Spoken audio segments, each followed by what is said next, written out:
उसे और चाहिए क्या जिसके तू करीब है, उसे और चाहिए क्या जिसके तू करीब है, बड़ा खुशनसीब है।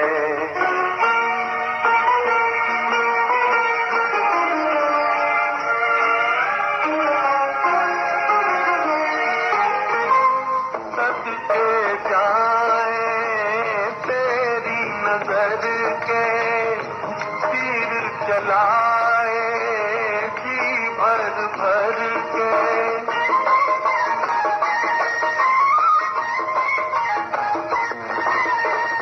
सदके जाए तेरी नजर के, तीर चलाए जी भर भर के।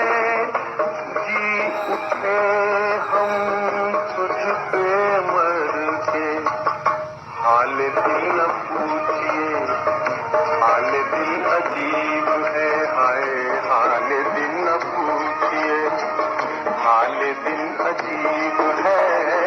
उसे और चाहिए क्या जिसके तू करीब है, उसे और चाहिए क्या जिसके तू करीब है, बड़ा खुशनसीब है।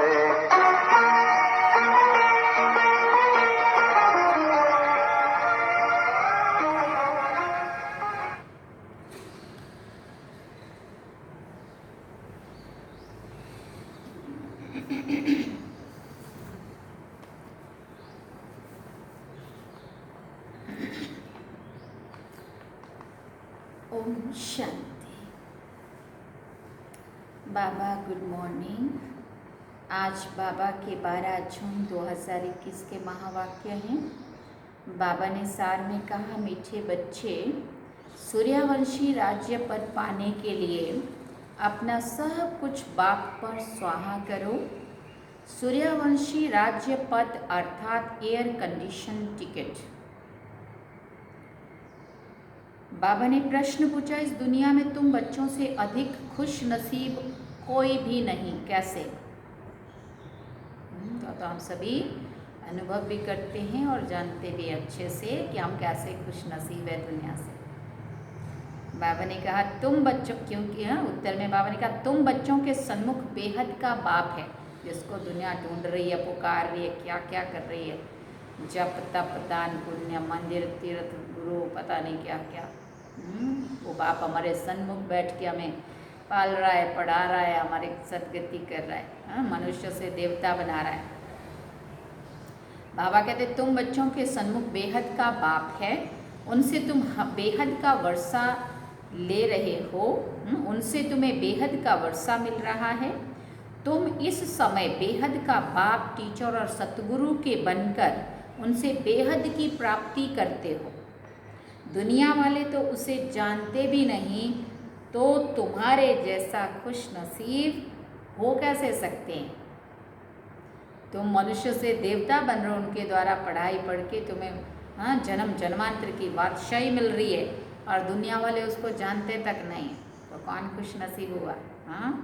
बड़ा खुश नसीब है जिसके तू करीब है।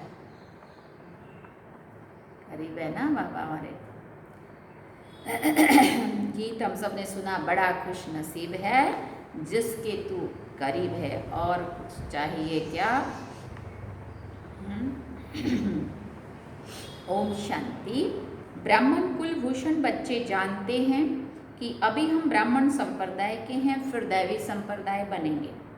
बच्चों को बाप बैठ समझाते हैं, जबकि बेहद का बाप सन्मुख है और उससे बेहद का वर्षा मिल रहा है, बाकी और क्या चाहिए? भक्ति मार्ग कब से चलता है ये कोई को पता नहीं है। भक्ति मार्ग वाले भक्त भगवान को अथवा ब्राइड ग्रूम को याद करते हैं, परंतु वंडर है कि उनको जानते नहीं हैं। ऐसा कभी देखा कि सजनी साजन को ना जाने? नहीं तो याद ही कैसे कर सकती है? भगवान तो सबका बाप ठहरा ना। बच्चे बाप को याद करते हैं, परंतु पहचान बिगर याद करना सब व्यर्थ हो जाता है। इसलिए याद करने से कोई फायदा नहीं मिलता है। याद करते कोई भी उस एम ऑब्जेक्ट को पाते नहीं हैं। भगवान कौन है, उनसे क्या मिलेगा, कुछ भी नहीं जानते हैं। इतने सब धर्म, क्राइस्ट, बौद्ध आदि प्रिसेप्टर अथवा धर्म स्थापन करने वालों को उनके फॉलोअर्स याद करते हैं, परंतु उनको याद करने से हमको क्या मिलना है, कुछ भी पता नहीं है। इससे तो जिस्मानी पढ़ाई अच्छी है। एम ऑब्जेक्ट तो बुद्धि में रहती है ना। बाप से क्या मिलता है, टीचर से क्या मिलता है और गुरु से क्या मिलता है, ये और कोई भी समझ नहीं सकते हैं। तुम यहाँ बाप के, फिर टीचर के, फिर सतगुरु के बनते हो। बाप और टीचर से गुरु ऊंचा होता है। अब तुम बच्चों को निश्चय हुआ कि हम बाप के बने हैं। बाबा हमको 5000 वर्ष पहले मौफिक आकर के स्वर्ग का मालिक बनाते हैं अथवा शांति धाम का मालिक बनाते हैं। बाप कहते हैं, लाडले बच्चे, तुम मुझसे अपना वर्षा लेंगे ना? सभी कहते हैं, हाँ बाबा, क्यों नहीं लेंगे। अच्छा, चंद्रवंशी राम पद पाने में राजी होंगे क्या? बाबा पूछते हैं। तुमको क्या चाहिए? बाबा पूछ रहे, तुमको क्या चाहिए? बाप सौगात लाए हैं। तुम सूर्यवंशी लक्ष्मी नारायण को वरेंगे या चंद्रवंशी सीता को? ये बाबा का प्रश्न है। तुम अपनी शक्ल तो देखो माना अपने अंदर पुरुषार्थ को चेक करो। श्री नारायण को व श्री लक्ष्मी को वरने लायक हो? बिगर लायक बनने वर कैसे सकते हैं? देखो, इसका दृष्टांत शास्त्रों में दिया हुआ है, जो बाबा मुरली में समझा रहे हैं कि नारद ने कहा लक्ष्मी को वरूंगा, लेकिन नारद को क्या कहा कि तू अपनी शक्ल तो देख, लक्ष्मी को वरने के लायक है। तो जब देखा आईना तो शक्ल बंदर की थी। कैसी थी? बदसूरत। और लक्ष्मी को वरने की हम बात करें, माना हमारा पुरुषार्थ ऐसा हो जो हम सूर्यवंशी देवता बन सके। अब बाप बैठ समझाते हैं हूबहू, जैसे कल पहले समझाया था, फिर से समझा रहे हैं। फिर से तुम आकर वर्षा ले रहे हो। तुम्हारी एम ऑब्जेक्ट ही है बेहद के बाप से बेहद का वर्षा लेने की। वो है सूर्यवंशी राज्य पद, सेकंड ग्रेड है चंद्रवंशी। जैसे air condition first class second class होते हैं ना, तो सतयुग की पूरी राजधानी एयर कंडीशन समझो। एयर कंडीशन से ऊंचा तो कुछ होता ही नहीं है। फिर है फर्स्ट क्लास। तो अब बाप कहते तुम एयर कंडीशन का सूर्यवंशी राज्य पद लेंगे, वह चंद्रवंशी फर्स्ट क्लास का। उससे भी कम तो फिर सेकंड क्लास में नंबरवार वापिस वारिस बनो, फिर तुम पीछे पीछे आकर राज्य करेंगे। नहीं तो थर्ड क्लास प्रजा, फिर उसमें भी टिकट रिजर्व होती है, स्लीपर वाली। 3 टायर में भी होते हैं, उसके बाद स्लीपर भी होती है। First class reserve, second class reserve, नंबरवार दर्जे तो होते हैं ना। बाकी सुख तो वहाँ है ही, अलग अलग कंपार्टमेंट होते हैं। साहूकार आदमी टिकट लेंगे एयर कंडीशन की, ये आराम से यात्रा कर सके, एंजॉय कर सके जर्नी का। तुम्हारे में साहूकार कौन बनते हैं? जो सब कुछ बाप को दे देते हैं। और समझो अपनी टिकट बुक कर रहे हैं एयर कंडीशन में। अब हमें चेक करना है कि हमें एयर कंडीशन में चाहिए कि first class, second class, third class, sleeper, जो भी। जैसा हम यहाँ पे तन मन धन समय स्वास्थ्य संकल्प जो खजाने यहाँ जितने बाबा की सेवा में लगेंगे, उतना ही हमारी टिकट वहाँ ऑटोमेटिकली बुक होती जाएगी, रिजर्व होती जाएगी। बाबा ये सब कुछ आपका है। भारत में ही महिमा गाई हुई है, सौदागर, रत्नागर, जादूगर। ये महिमा है बाप की, ना कि श्री कृष्ण की। श्री कृष्ण ने तो वर्षा लिया, सतयुग में प्रारब्ध पाई है। ये भी बाबा का बना, वो भी बाबा का बना। प्रारब्ध कहाँ से तो पाई होगी ना। लक्ष्मी नारायण सतयुग में प्रारब्ध भोगते हैं। अब तुम बच्चे अच्छी रीति जानते हो, ज़रूर इन्होंने पास्ट में ये प्रारब्ध बनाई होगी ना। नेहरू की प्रॉब्लम की ना, बाबा कहते हैं नेहरू की प्रारब्ध कितनी अच्छी थी, ज़रूर अच्छे कर्म किए थे, बिगर ताज भारत का बादशाह था। भारत की महिमा तो बहुत है ना। भारत जैसा ऊंच कोई देश हो नहीं सकता, इसलिए क्या कहा गया, भारत देश महान। भारत परमपिता परमात्मा का बर्थ प्लेस है। वो क्यों महान है? बाकी कितने रिचेस्ट कंट्रीज हैं, लेकिन किसी भी देश को महान नहीं कहा गया। भारत देश महान, क्योंकि भारत देवभूमि है और भारत ही भगवान का बर्थ प्लेस है, इसलिए महान है। ये राज कोई की बुद्धि में बैठता नहीं है, परमात्मा ही सबको सुख शांति देते हैं आधा कल्प के लिए। भारत ही नंबर 1 तीर्थ स्थान है, परंतु ड्रामा अनुसार एक बात को भूलने से सृष्टि की हालत देखो कैसी हो गई है। इसलिए शिव बाबा फिर से आते हैं, निमित्त कोई तो बनते हैं ना। अब बाप कहते हैं अशरीरी भव, अपने को आत्मा निश्चय करो। मैं आत्मा किसकी संतान हूं ये भी कोई नहीं जानते। वंडर है ना। कहते भी हैं ओ गॉड फादर रहम करो, अंतरात्मा पुकारती भी है ओ गॉड फादर रहम करो। और देखो आत्मा ऑटोमेटिकली ऊपर की तरफ इशारा करती है, क्योंकि आत्मा को अंदर से पता है कि वो ऊपर वाला है। कहते भी हैं ओ गॉड फादर रहम करो। शिव जयंती भी मनाते हैं, परंतु वो कब आए थे कोई को भी पता नहीं है। और ये है 5000 वर्ष की बात। बाप ही आकर नई दुनिया सत्युग स्थापन करते हैं। सत्युग की आयु लाखों वर्ष तो है नहीं, तो घोर अंधियारा है ना। गीता का उपदेश कितने आकर सुनते हैं, परंतु ना पढ़ाने वाले और ना पढ़ने वाले कुछ समझते हैं। बाप कितना सहज करके समझाते हैं। सिर्फ बाप को याद करो, गृहस्थ व्यवहार में रहते कमल फूल समान बनो। विष्णु को ही सब अलंकार दिए हैं, शंख भी दिया है, फूल भी दिया है। वास्तव में देवताओं को थोड़ी दिया जाता है। ये कितनी गुह्य गंभीर बातें हैं। है ब्राह्मणों के अलंकार, परंतु ब्राह्मणों को कैसे देवे। आज ब्राह्मण है, कल शूद्र बन पड़ते हैं। ब्रह्मा कुमार ही शूद्र कुमार बन पड़ते हैं। माया देरी नहीं करती है। अगर कोई गफलत की, बाप की श्रीमत पर ना चला, बुद्धि खराब हुई, माया अच्छी रीति चमाट मारकर मुंह फेर देती है। मनुष्य गुस्से में कहते हैं ना, थप्पड़ मारकर मुंह फेर दूंगा। कई बार बहुत गुस्से में आके ऐसा बोलते हैं, थप्पड़ मार के एक मुंह फेर दूंगा।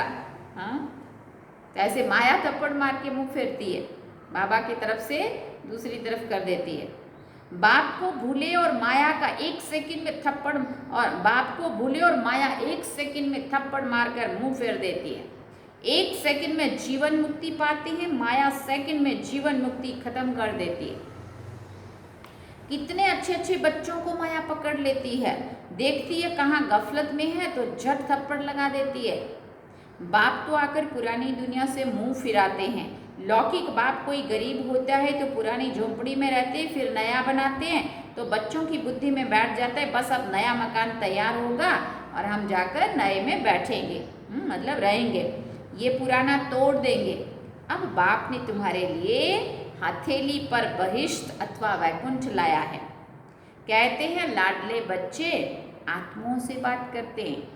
बाबा किससे बात करते हैं?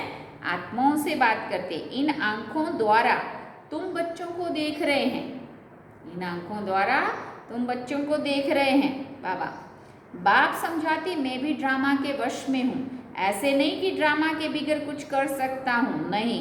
बच्चे बीमार पड़ते हैं, ऐसे नहीं कि मैं ठीक कर दूंगा, ऑपरेशन करने से छुड़ा दूंगा, नहीं। कर्म भोग तो सबको भोगना ही है। हमारे कर्म हमें ही हिसाब किताब चुकतू करने। लेकिन ऐसा नहीं है कि बीमार हुए अगर हम बाबा के बने हैं तो बीमार ही नहीं होने चाहिए, और बीमार हुए तो बाबा ठीक कर देना चाहिए।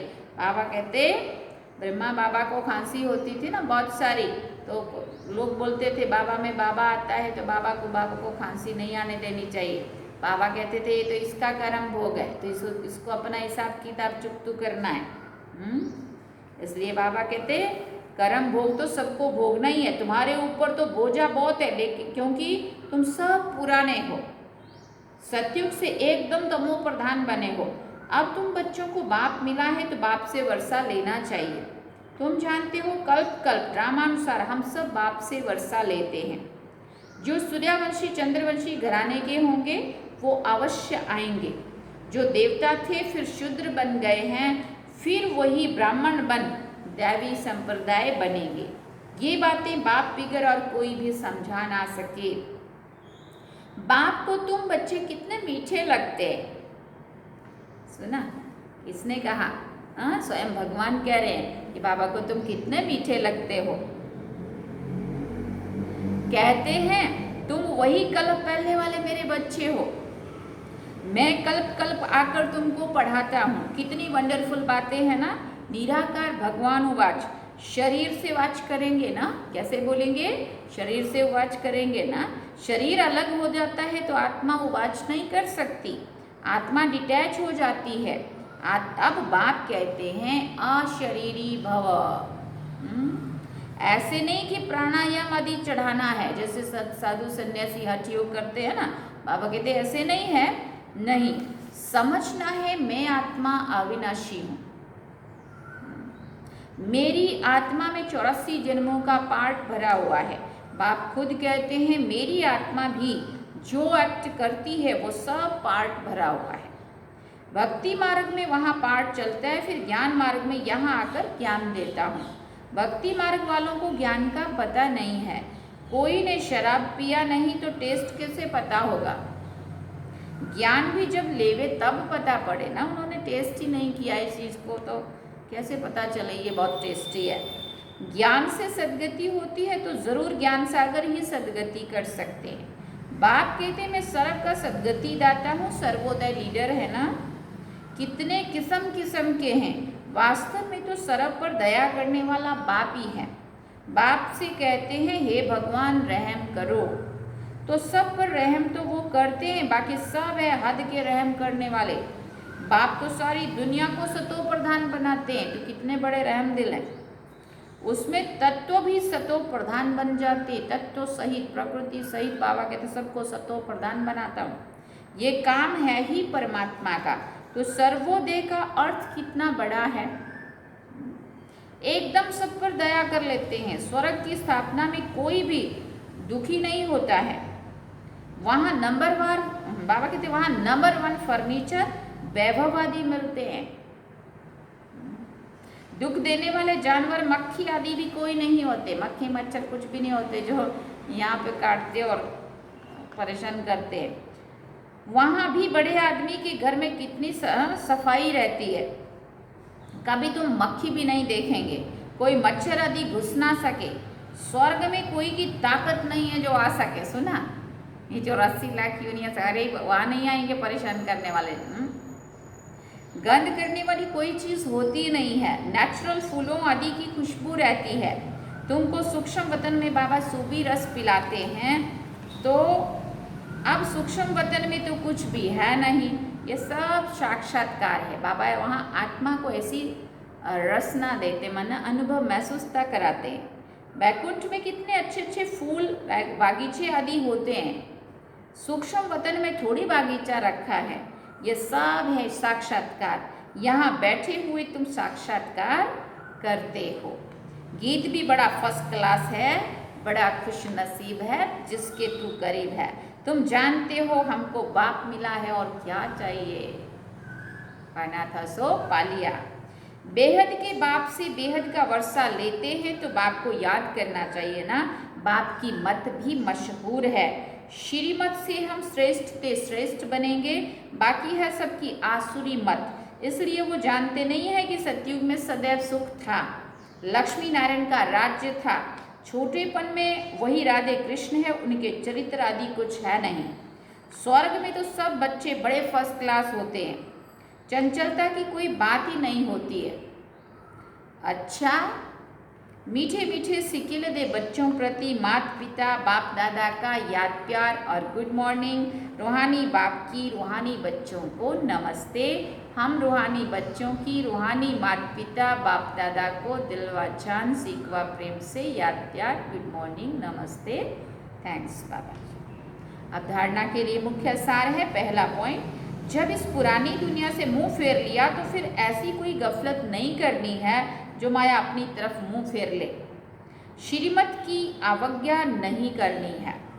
बाप से पूरा वर्षा लेना है। दूसरी बात, बाप पर अपना सब कुछ सुहा कर पक्का वारिस बन सतयुगी एयर कंडीशन की टिकट लेनी है। एम ऑब्जेक्ट को बुद्धि में रख पुरुषार्थ करना है। वरदान है, सेकंड में सर्व कमजोरियों से मुक्ति प्राप्त कर मर्यादा पुरुषोत्तम बनने वाले सदा स्नेही भव। जैसे स्नेही स्नेह में आकर अपना सब कुछ न्योछावर व अर्पण कर देते हैं, स्नेही को कुछ भी समर्पण करने के लिए सोचना नहीं पड़ता है। तो जो भी मर्यादाएं व नियम सुनते हो उन्हें प्रैक्टिकल में लाने अथवा सर्व कमजोरियों से मुक्ति प्राप्त करने की सहज युक्ति है, सदा एक बाप के स्नेही बनो। जिसके स्नेही हो, निरंतर उसके संग में रहो तो रूहानियत का रंग लग जाएगा और एक सेकंड में मर्यादा पुरुषोत्तम बन जाएंगे, क्योंकि स्नेही को बाप का सहयोग स्वतः ही मिल जाता है। स्लोगन में बाबा ने कहा, निश्चय का फाउंडेशन मजबूत हो तो संपूर्णता तक पहुंचना निश्चित है। जहाँ निश्चय है वहाँ पे जहाँ निश्चय है वहाँ निश्चय का फाउंडेशन मजबूत है तो संपूर्णता तक पहुँचना, जिसको बाबा कहते हैं मंजिल तक पहुँचना, निश्चित है। अच्छा, ओम शांति। अभी मम्मा के भी महावाक्य हैं। मम्मा का मास चल रहा है, इसलिए आज तारीख कितनी हुई, 12 जून, और मम्मा का दिन है 24 जून। तो मम्मा मातेश्वरी जी के अनमोल महावाक्य भी हैं, वो भी हम थोड़ा सुनेंगे। ओम शांति। मातेश्वरी जी के अनमोल महावाक्य, मनुष्य लोक, देवलोक, भूत प्रेतों की दुनिया का विस्तार सारा मम्मा ने क्लियर किया है। मम्मा कहती है, बहुत मनुष्य प्रश्न करते हैं, ये जो अशुद्ध जीवात्माएं जिनको घोस्ट कहा जाता है, ये सच है या कल्पना है? ध्यान से सुनने जैसी बात है, इसको सुनना। हाँ, मम्मा क्या क्लियर करना चाहती है। हाँ, तो कई लोग बहुत प्रश्न पूछते हैं कि ये जो अशुद्ध जीवात्माएं जिनको भूत प्रेत कहते हैं या घोस्ट कहते हैं, ये सच है या कल्पना है अथवा वहम है? उस पर आज स्पष्ट समझाया जाता है। मम्मा उस पर स्पष्ट कर रही है कि मनुष्य आत्मा जब विकर्म करती है तो उनको अनेक प्रकार से सजाएं भोगनी अवश्य पड़ती है, और भोगनी भी मनुष्य जन्म में ही है, ना कि जानवर, पंछी और पशु योनि में। मनुष्य ही बनता है। मनुष्य आत्मा अलग और जानवरों की आत्मा अलग है। मनुष्य कभी जानवर नहीं बनता है और ना जानवर कभी मनुष्य बन सकता है। उन्हों की दुनिया अपनी है, ये मनुष्य आत्माओं की अपनी दुनिया है। दुख सुख भोगने की महसूसता मनुष्य में जाती है, ना कि जानवरों में।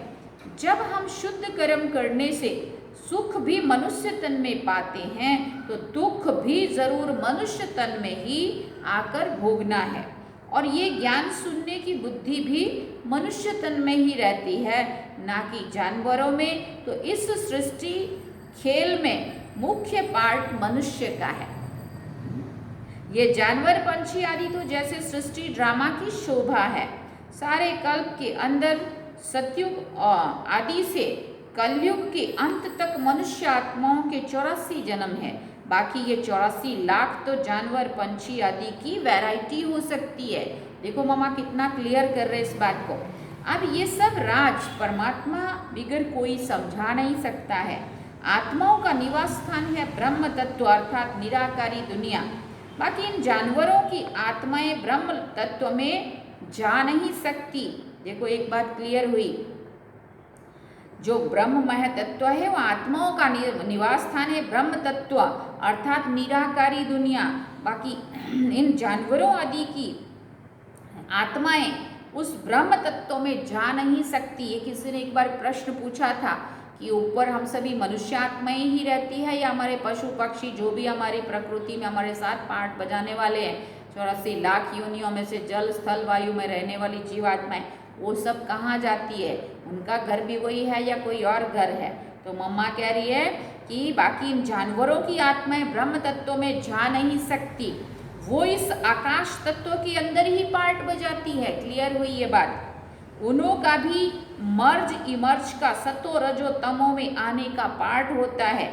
इसलिए हमें प्रकृति के विस्तार में ना जाकर पहले अपनी आत्मा का कल्याण करें, अर्थात मन मना भव उन चीज़ों में बहुत सारा ना जाएं, बाबा को याद करें। अब आते हैं मनुष्य आत्मा अब आते हैं मनुष्य आत्मा पर।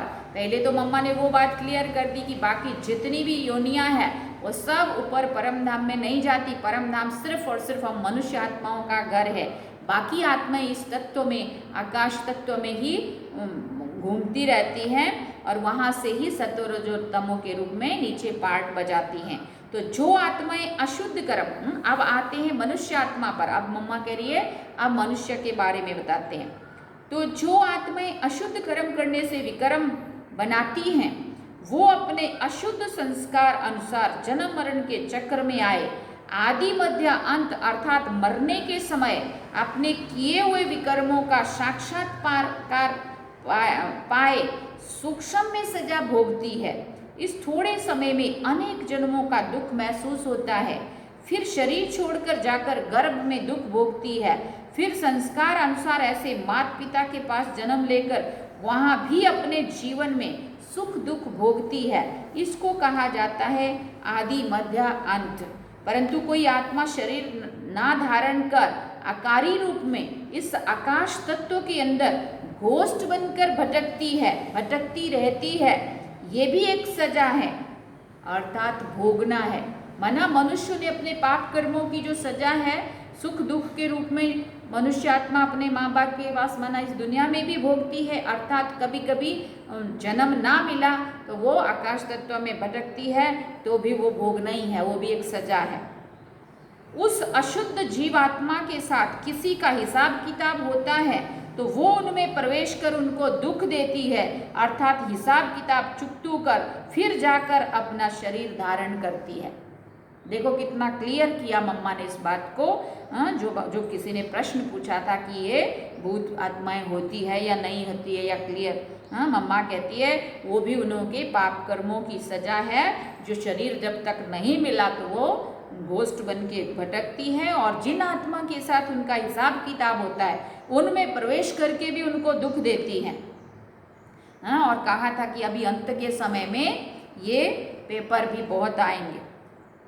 कोई जीवात्मा, बाबा कह रहे, मम्मा कह रही है कोई जीवात्मा तो जिसमें प्रवेश करती है उनको बहुत मारती भी है। देखो ये भी सच्चाई है, मतलब उस आत्मा के द्वारा उसको दुख पहुंचा है इसलिए वो बदला लेके ऐसे भी करती है, बहुत कष्ट भी देती है। परंतु ये सब हिसाब किताब के अंदर भोगना का एक प्रकार है। मतलब जो कष्ट दिया हुआ है वो कष्ट वापस अपना वो पूरा करे।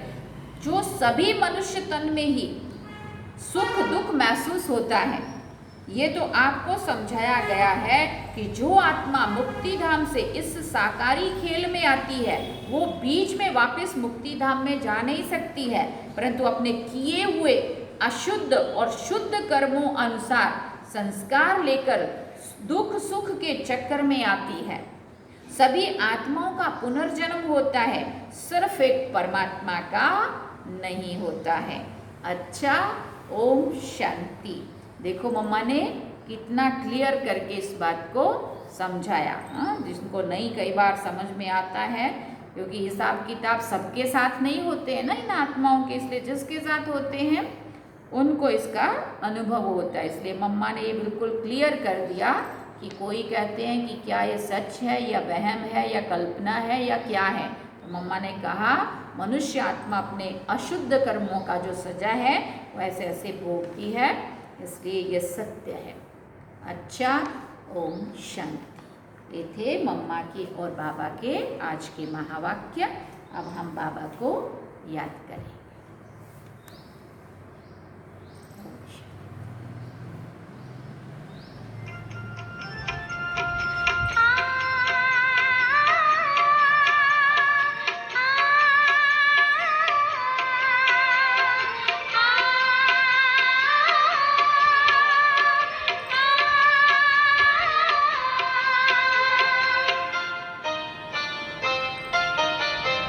तेरे प्यार ने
बजने लगे।